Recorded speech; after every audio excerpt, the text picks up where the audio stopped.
सब आदरणीय लोगों को मेरा प्रणाम।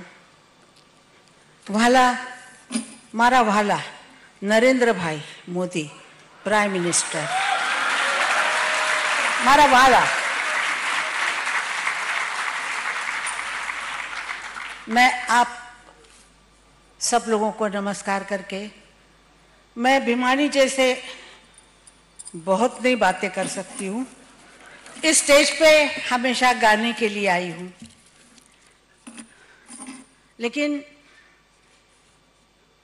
ये नहीं पता था कि पिताजी के बरसी के दिन हम आते थे।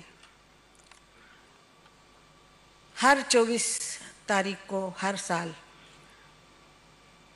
तब बहुत साल हो गए थे पिताजी को जाके, इतना कुछ अखरता नहीं था। लेकिन आज ये नहीं पता था कि दीदी के लिए ऐसे आना पड़ेगा।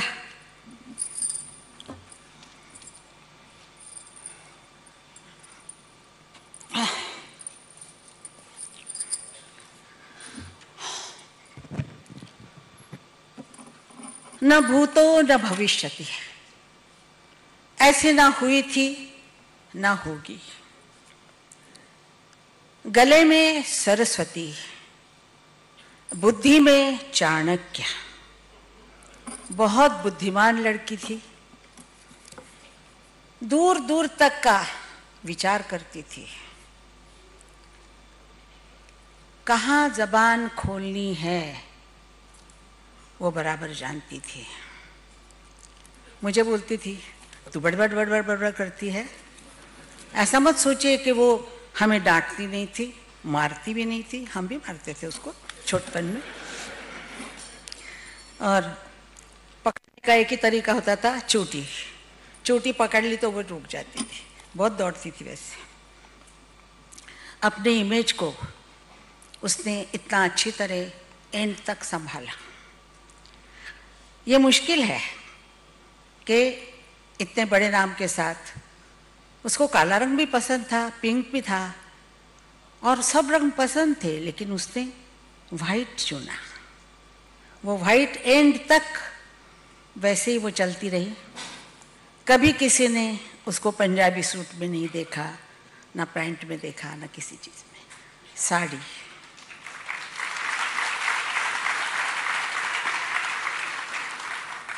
वो अपने माता पिताजी, माई और बाबा, इतना प्यार करती थी। और एक बात मैं बताती हूँ, शायद लोगों को सच ना लगे। मेरे पिताजी और माताजी सोए थे सोलापुर शहर में, तो उसने बोला, मैं छोटी थी, 6-7 साल की थी, और वो 10 पर पता नहीं, ऐसे 4 साल मैं उससे छोटी हूँ। तो उसने कहा, देखो माँ बाप का पानी का, पाए का पानी, पैरों का पानी जो पीता है वो बड़ा बनता है। तो मैंने कहा क्या करना है? उसने कहा जा एक बशी और एक पानी लेके आ। पानी लेके मैं आ गई, और उसने क्या किया, पिताजी सोए थे, माँ सोई थी, उनके पैरों पे पानी डाला, और वो पानी जो गिरा तो उसने कहा पी ले। मैंने कहा अच्छा तू पीती है तो मैं भी पी लेती हूँ। हमने वो पानी पिया, और आज तक वो हमारा जो पानी है पिताजी का,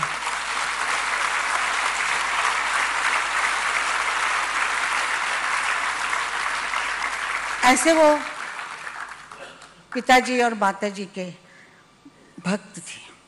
आज की दुनिया में कोई ऐसा करेगा? हाथ का पानी भी नहीं पिएंगे, बोले धो क्या हो हाथ। जहाँ गाने के लिए जाती थी वहाँ कहती थी बाबा यश देना, मराठीमध्ये बोलायची, बाबा सांभाळून घ्या।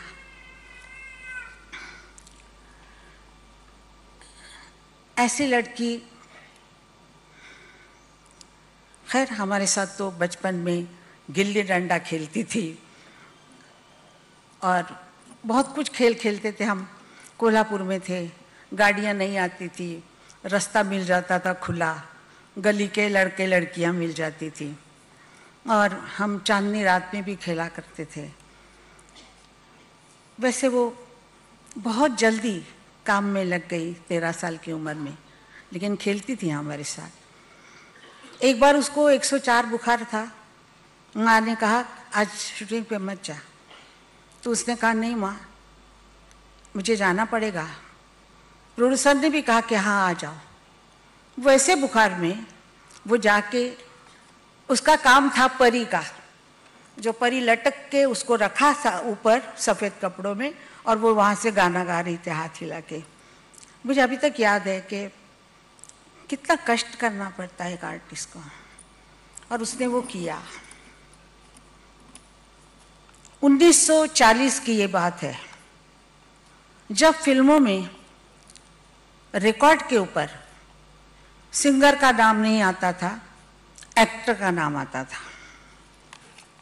जरा मला पाणी द्या ग, कोण आहे तिकडे? उषा,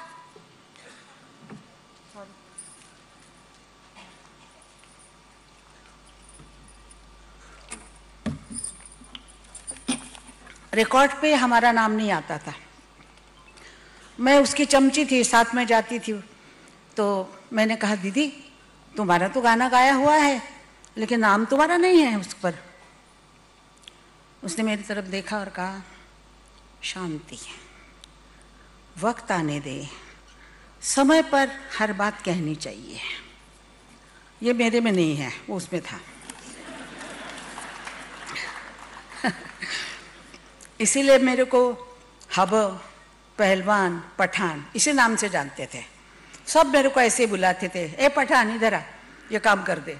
सब काम करती थी वो, मेरे को बुलाती थी हब। मेरे पिताजी भी हब बुलाते थे। हब यानी दिमाग कम।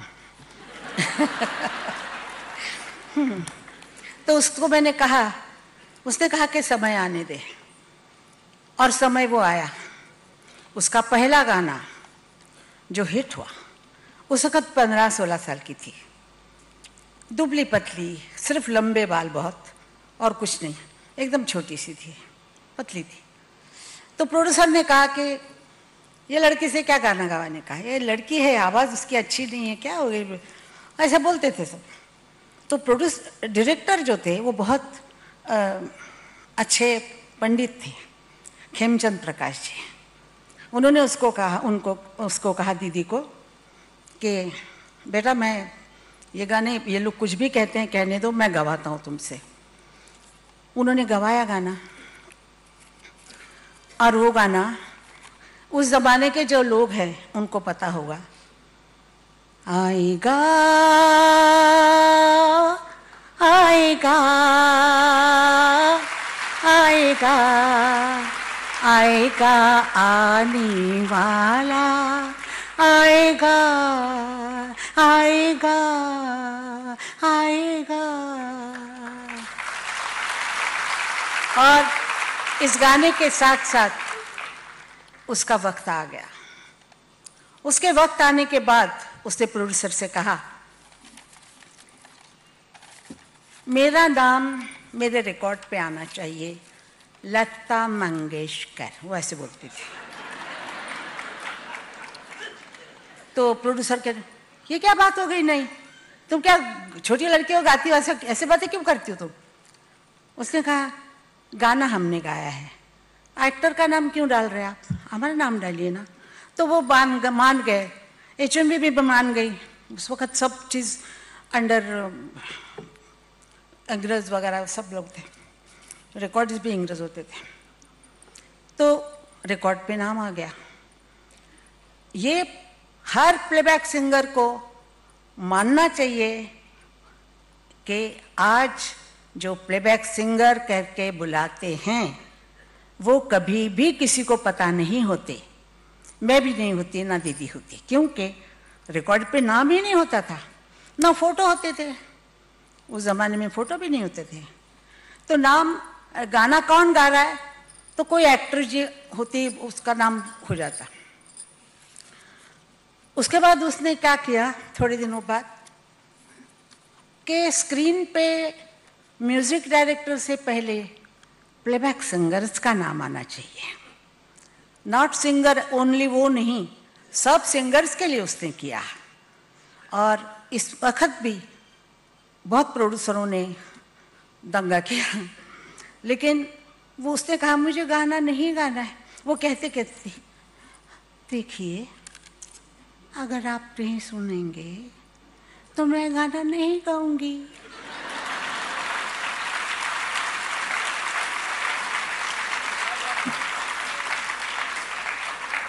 प्रोड्यूसर मान गए। इतने लोगों के नाम आते थे, प्लेबैक सिंगर के भी नाम आने लग गए। फिर आजकल नहीं देते हैं क्योंकि फिर ज़माना बदल गया। तो उसके बाद उसने कहा कि हमें रॉयल्टी चाहिए। सब प्रोड्यूसर इकट्ठे हो गए, उस ज़माने के अति रति महारथी जो थे सब इकट्ठे हो गए। उसने मुझे कहा आशा तू मेरे साथ है। मैंने कहा दीदी तू जो करेगी चल जा सूढ़ी पे बेटा, कर चढ़ जाऊंगी। बोले देखो ये लोग नहीं मानेंगे अगर हम गाना गाते रहेंगे, गाना छोड़ना पड़ेगा। छोड़ेंगे क्या बात है, छोड़े। तो उसने प्रोड्यूसर को कहा कि मुझे रॉयल्टी चाहिए, सब में सिंगर्स को चाहिए, क्योंकि वो गाते हैं, गाने चलते हैं, प्रोड्यूसर कमाता है, रिकॉर्डिंग कंपनी हज़ारों करोड़ों रुपए कमाते हैं, हर हमें 500 और 1000 रुपये देते हैं। तो उन्होंने कहा कि आप हैं कौन, आप इंस्ट्रूमेंट हैं, आप इंस्ट्रूमेंट हो। वो प्रोड्यूसर गाना लिखता है कोई, सुना ट्यून बनाता है कोई, आप तो गाती हो। तो आप ऐसा कीजिए मुशायरा कर लीजिए गानों का।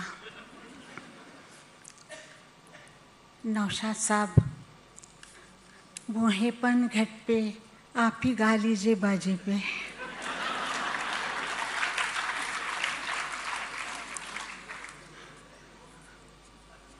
सब तप तप आ गए। इंडस्ट्री पूरी ये होगी। वो चली गई बाहर, महीना भर चली गई। बोल मुझे गाना ही नहीं गाना है, ऐसे बोलती थी। मैंने नहीं गाना गाना है। एक शादी में उसको बुलाया था, अभी ये तो हमको मुझे मतलब हो गए ये सब चीज़ें।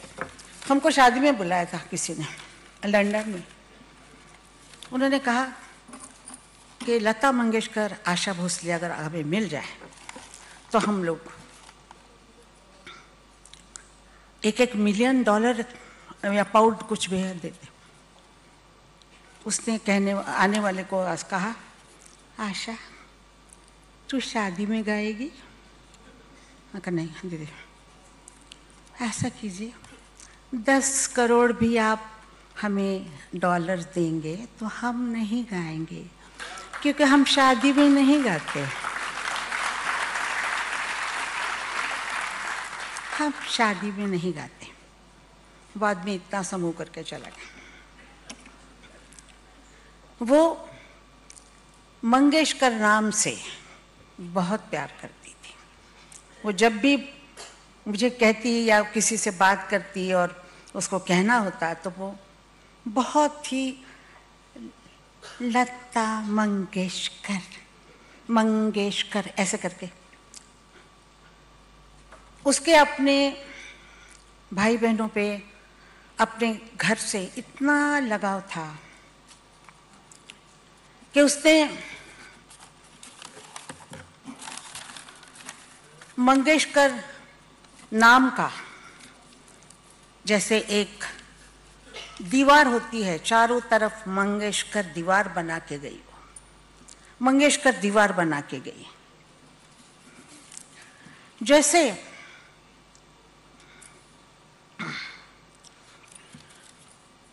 वालाजी ने सबमरीन, बारूद, प्लेन्स, मिसाइल, जवान इकट्ठा करके चारों सरहदों पे ऐसी दीवार मजबूत की है। सारे विश्व में भारत की एक नई पहचान हो गई है। हम जब भारत से बाहर जाते हैं तो हम कहते हैं हम हिंदुस्तानी हैं, भारतीय हैं, तो हमें इज्जत मिलती है। आज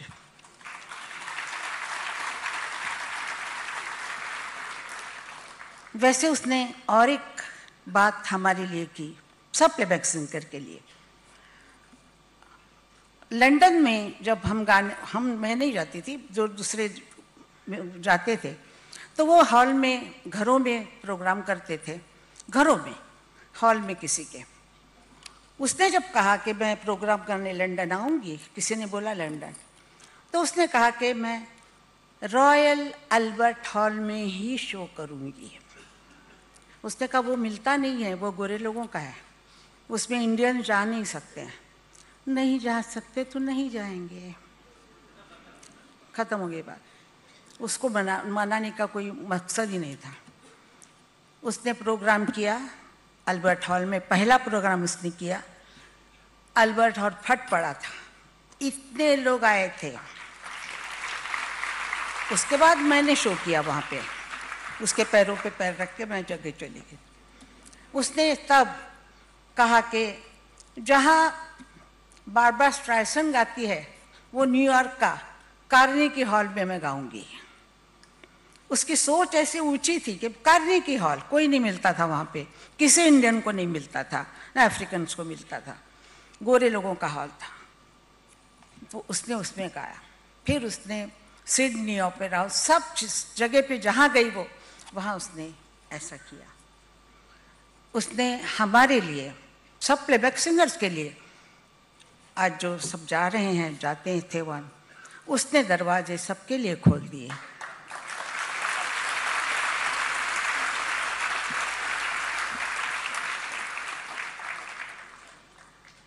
सब लोग बोलते कि वो महान थी, वो सरस्वती थी। वो मुझे मालूम है, सरस्वती भी बच्ची होती है, उसको भी गुस्सा आता था, वो भी बहुत चिढ़ती थी, चिल्लाती थी। माँ बोलती थी चिल्लाओ मत, चिल्लाओ मत, आवाज़ बैठ जाएगी तेरी, आवाज़ बैठ जाएगी। तो और चिल्लाती थी, क्योंकि उसको जो चाहिए था वो माँ से मिलना चाहिए। तो इसलिए आप लोगों के लिए तो लता मंगेशकर गई हैं, और मैं क्या कहूँ, जिसको यहाँ पर अवार्ड मिल रहे हैं उनको मैं बहुत बहुत क्या बोलते हैं, मतलब आशीर्वाद देती हूँ कि उनको बहुत अच्छा लगे। और सबसे बड़ी बात यह है कि कोई कलाकार नहीं बन सकता, जितना भी अच्छा हो, जब आज तब से सुनने वाले आप जैसे ना हों। कोई नहीं बन सकता। अगर आपने लता मंगेशकर को 80 साल सुना है, 50-60 साल तक सुना है, उसको बढ़ावा दिया है, उसको तालियां दी है, उसको आपको वो पसंद आई है, आपके दिल में उतर गई, तो आपने बताया भी है, इसीलिए वो कलाकार थी। और आप भी उतने ही कलाकार हैं। मैं आपको धन्यवाद, उसके तरफ से भी धन्यवाद करती हूँ कि आप आर्टिस्ट को आर्टिस्ट बनाते हैं।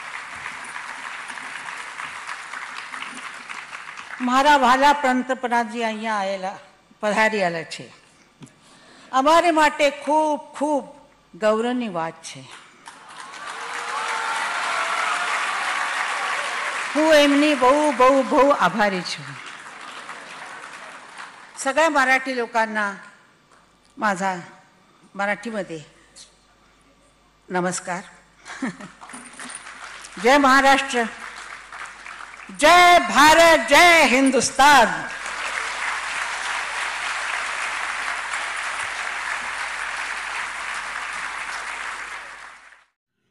नमस्कार दोस्तों, बीसीआर न्यूज़ में आपका स्वागत है। मैं हूं आपका होस्ट एंड दोस्त अजय शास्त्री। उम्मीद है आपको ये हमारा वीडियो अच्छा लगा होगा, तो आप इसको शेयर कीजिए और लाइक कीजिए, और साथ साथ हमारे चैनल को सब्सक्राइब भी कीजिए। जी हाँ, ऐसे ही नए वीडियो के साथ फिर आपके साथ हाजिर होंगे। तब तक के लिए आपसे अलविदा लेते हैं। भारत माता की जय, वंदे मातरम। जय हिंद दोस्तों।